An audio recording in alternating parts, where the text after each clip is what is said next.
The Bisbee Massacre, a.k.a. the Bisbee Murders or Bisbee Raid, occurred in Bisbee, Arizona on December 8, 1883 when 5 outlaw cowboys robbed a general store. Believing the general store's safe contained a mining payroll of $7,000, they timed the robbery incorrectly and were only able to steal between $800 to $3,000, along with a gold watch and jewelry. During the robbery, members of the gang killed 4 people, including a lawman and a pregnant woman. 6 men were convicted of the robbery and murders. John Heath, who was accused of organizing the robbery, was tried separately and sentenced to life in prison.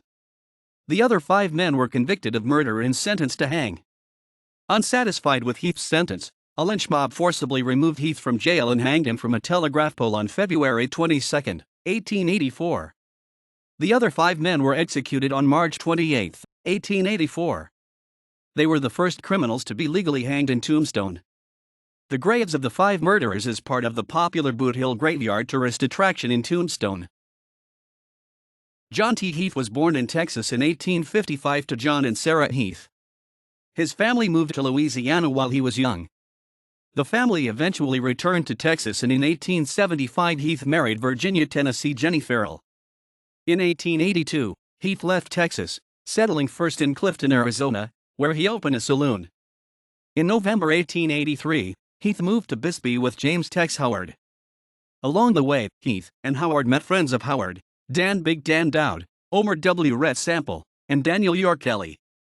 As an adult, Heath was indicted for cattle rustling, robbery, burglary, and running a house of prostitution.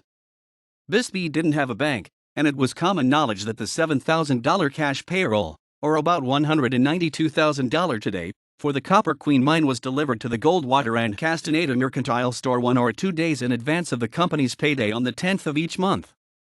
Heath was later convicted of arranging for cowboys Daniel W. Big Dan Dowd, Omer W. Rhett Sample, Daniel York Kelly, William E. Billy Delaney, and James Tex Howard to rob the store and payroll. Before the robbery, Heath allegedly accompanied Howard and the 3 other men to Buckles Ranch, about 10 miles, 16 kilometers, outside Bisbee, although no witnesses were later found to corroborate Heath's role. Heath and Howard continued on to Bisbee on November 20, 1883. Heath immediately partnered with a local man named Nathan Waite and prepared to open a new dance hall. Howard returned to the Buckles Ranch and waited with his Confederates. Heath and Waite opened their dance hall behind the Goldwater and Castaneda Mercantile General Store on December 8, 1883, the day the Copper Queen mine payroll usually arrived. On the evening of December 8, 1883, the 5 outlaws rode into Bisbee. They tied their horses near the Copper Queen mine smelter at the end of Main Street and walked to the Goldwater and Castaneda store. At the store, 3 of the men, including Tex Howard, who wasn't wearing a mask, entered the store while the other 2 remained outside. They leveled pistols at the store owner and persuaded him to open the safe, only to find that the payroll had not yet arrived. The robbers took some cash and a gold watch in the safe and robbed all of the employees and customers in the store. Accounts differ as to how much money they stole, but it was reported they took between $800 and $3,000 in cash along with the gold watch and jewelry. While 3 cowboys were inside looting the safe and robbing the customers, 2 cowboys outside were confronted by citizens who recognized that a robbery was in progress. When Assayer J.C. Tapanier exited the Bonton Saloon next door, they ordered him to go back in. He refused, and the robbers, armed with Winchester repeating rifles, killed him with a shot to the head. Cochise County Deputy Sheriff D. Tom Smith was having dinner with his wife across the street at the Bisbee house. He ran onto the street and the robbers ordered him to go back inside. Smith refused, and told them he was an officer of the law. One of the bandits reportedly said, "Then you are the one we want," and killed him. He fell beneath a freight wagon. Annie Roberts, who was pregnant, came to the door of the Bisbee House restaurant, which she and her husband owned. The cowboys shot her and the bullet shattered her spine, mortally wounding her. John A. Nolly, a local freighter, was standing near his wagon when he was shot in the chest.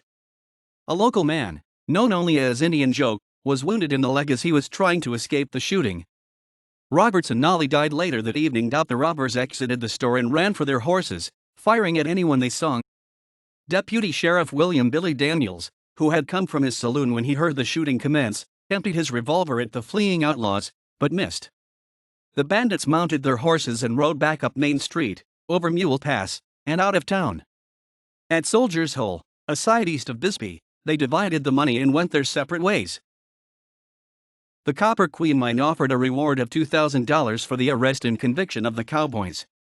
Since 4 of the robbers wore masks, it was at first difficult to trace them. Writers from Bisbee immediately left for the county seat in Tombstone to notify Cochise County Sheriff Jerome L. Ward. Deputy Daniels immediately formed 2 posses. The first posse immediately left in pursuit of the murderers. It included John Heath, who was later convicted of planning the robbery. He rode with Nathan Wade and Henry Frost, a local gambler and acquaintance of John Heath. Wade and Heath were deputized by Daniels. The second posse rode out after daybreak on December 9. Daniels' posse soon caught up with Heath's posse. During the manhunt, Heath noticed that the outlaws' tracks separated, with 3 horsemen going east and the 2 others going south. Heath brought this to Daniels' attention, but Daniels didn't believe Heath. Heath, Wade, and Frost followed the southbound tracks and finally lost the trail of their quarry outside Tombstone. Daniels doggedly followed the other tracks and eventually lost the trail. He returned to Bisbee empty-handed. Exhausted, the 3 men spent the night in Tombstone. Since Sheriff Ward was absent, they met with Under Sheriff Wallace, and then returned to Bisbee.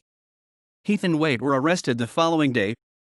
Wade was released, but Heath was held in jail as a suspected accomplice. When Heath was tried for his role in the robbery, Daniels testified that Heath was trying to mislead the posse when he pointed out that the trail had split. Because he had neglected to wear a mask, Tex Howard was quickly identified as one of the robbers. After further investigation, Deputy Daniels was able to determine the names of the other 4 men suspected of being involved. Suspicion fell upon Heath as he was acquainted with Howard and had been seen in the company of the other 4 men at Buckles Ranch. The first of the outlaws to be apprehended was Daniel York Kelly. Kelly was caught near Deming, New Mexico. Tex Howard and Red Sample made the mistake of returning to their old haunts in Clifton, Arizona. While there, the outlaws visited with bartender Walter Bush. After the 2 men left town, Bush notified authorities. A posse was assembled, and within a matter of days, Howard and Sample were captured and placed in jail. Daniel W. Dowd and William E. Delaney had, as Heath had seen by their horse tracks, left the others outside Bisbee and traveled to Sonora, Mexico. Dan Dowd was captured by Deputy Daniels across the Mexican border in Los Corralitos, Sonora. William Delaney was apprehended by Deputy Daniels with the aid of Deputy Sheriff Robert Hatch in the town of Minas Prietas, Sonora, where he had been detained after getting in a brawl with a local mine foreman. Given the reward, Mexican authorities were glad to release him to the Americans. On February 6, the grand jury found indictments against Dowd, Kelly, Sample, Howard, and Delaney. The men appointed as their legal counsel included James B. Southard, Colonel Stanford, Thomas J. Drum, F.V. Price, and Colonel William Herring, father of Sarah Herring Soren, one of Arizona's first female attorneys. The trial of the 5 suspected killers began in Tombstone on February 17, 1884. The evidence against the men was fairly conclusive. 4 of the 5 of them had been recognized either during the robbery or as they ran from the mercantile. Additionally, there was a chain of physical and circumstantial evidence linking the men to the crime. The trial lasted only 3 days. After an hour's deliberation, the jury brought back a verdict of guilty of first-degree murder. On hearing the verdict, Daniel Kelly was reported to have remarked, "Well, boys, hemp seems to be trumps." On February 18, after their motions for a new trial were quashed by Judge Daniel Penny, the 5 outlaws were sentenced to be hanged by the neck until they were dead. At his request, John Heath was tried separately beginning on February 12, 1884. He was represented by Colonel William Herring. The prosecutors could not produce a witness who could tie Heath to the robbery. Certainly he had known the outlaws previously, but proving he had conspired with them was problematic. Unable to produce a witness, County Attorney Marcus Aurelius Smith found a prisoner to testify against Heath. Sergeant L.D. Lawrence, of the 3rd Cavalry, had been indicted for killing 2 men during a saloon brawl in Wilcox, Arizona, and had been incarcerated with Heath and the others since their arrest.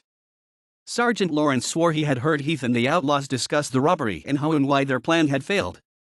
Heath's attorney questioned Lawrence as to whether he had made a deal with County Attorney Smith to testify against Heath in exchange for a lighter sentence in his own case. Lawrence swore he had not, but 3 months later, in May 1884, he was represented in his murder trial before Judge Penny by Smith's private law firm. He was found guilty of the lesser crime of manslaughter and sentenced to only 2 years in the Yuma Territorial Prison. The jury, which split several times over the verdict, with some calling for conviction and some calling for acquittal, finally chose a compromise verdict and convicted Heath of second-degree murder. Judge Pinney sentenced him to life at the Yuma Territorial Prison. Some men of Cochise County were not satisfied. On February 22, a large lynch mob, reported as 50 to 150 men, mostly minors, armed themselves. They appointed a committee of 7 men to enter the county jail and the Tombstone courthouse and get Heath out. The jailer thought their knock was the Chinese cook bringing breakfast, and the 7 men forced the sheriff and guards at the point of their guns to release Heath to them. The mob took Heath at gunpoint from the jail, leaving his 5 convicted associates who were scheduled to be executed in March. As the mob exited the courthouse with a prisoner, Sheriff Ward attempted to intervene. The mob pushed him aside. The mob took Heath down Toughnut Street and lynched him from a telegraph pole at the corner of 1st and Toughnut Streets. Heath's last words were, "Boys, you are hanging an innocent man, and you will find it out before those other men are hung. I have one favor to ask, that you will not mutilate my body by shooting into it after I am hung." His executioners agreed. Heath was then blindfolded and the noose was placed around his neck. Members of the mob then pulled the rope until Heath was suspended beneath the pole, where he slowly strangled to death.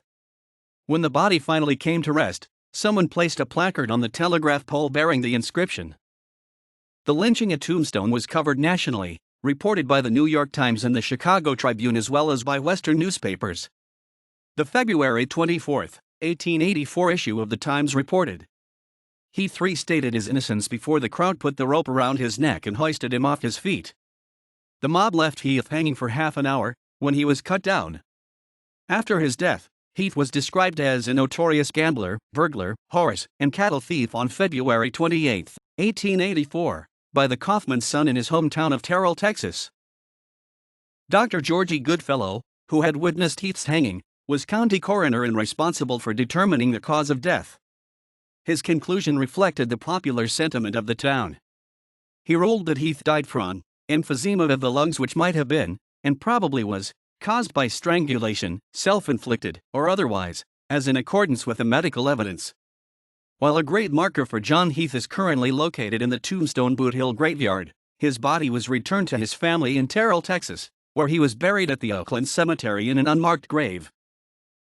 After the trial and conviction of the 5 bandits, residents celebrated the day of their execution in March 1884. Sheriff Ward sent out invitations to a select number of people to view the hanging. In addition, a local businessman erected a grandstand of his own outside the jail yard and began selling tickets at $1.50 per seat. Nellie Cashman, a local philanthropist, was disgusted when she learned of these plans. She protested to Sheriff Ward, but he would not act. On the day before the executions, she and others she recruited chopped up the grandstand. During this row, 7 people were injured, one breaking a leg and another an arm. According to the Tombstone epitaph, about 1,000 persons witnessed the hangings. A special gallows was built that could accommodate all 5 of the outlaws. On the morning of their execution, they were shaved and dressed in matching black suits. Sheriff Ward allowed them to walk unfettered to the gibbet and to wear their hats. Once on the platform, the men were bound again. Each of the bandits protested his innocence and that of Heath, who had been lynched a month earlier. Having converted to Catholicism during their tenure in the county jail, the outlaws asked for their bodies to be delivered to the local Roman Catholic priest, Father Gallagher. Their hats were then taken from them and black hoods pulled down over their heads. The nooses were subsequently adjusted around their necks. It was then that Daniel York Kelly, his voice muffled by the hood which covered his features, said, "Let her go." On March 28, 1884, at 1:18 p.m. James Tex Howard, Dan Big Dan Dowd, William Delaney, or Delaney, Omer W. Red Sample, and Kelly were executed. They were dropped together and, except for Dowd, died quickly. Dowd's body was seen to twitch and jerk for several minutes as he strangled to death. The bodies of the Bisbee bandits were allowed to hang there in the early spring air for a full half hour before they were officially pronounced dead. Then, at 1:45 p.m. the corpses were cut down and placed in neat but plain coffins and conveyed to the city morgue, where they were each identified and turned by Gallagher. Learning that a medical school intended to exhume the bandits' corpses for research, Cashman intervened, hiring 2 miners to guard the graves of the bandits for 10 days. A joint gravestone marks the graves of the 5 executed bandits, which can still be seen in Tombstone. The following are the images, as of 2017, of the individual graves of Dan Dowd, William E. Delaney, Daniel Kelly, James Howard, and Omer W. Sample in Boot Hill Graveyard in Tombstone. The current graves of the 5 Bisbee Massacre outlaws.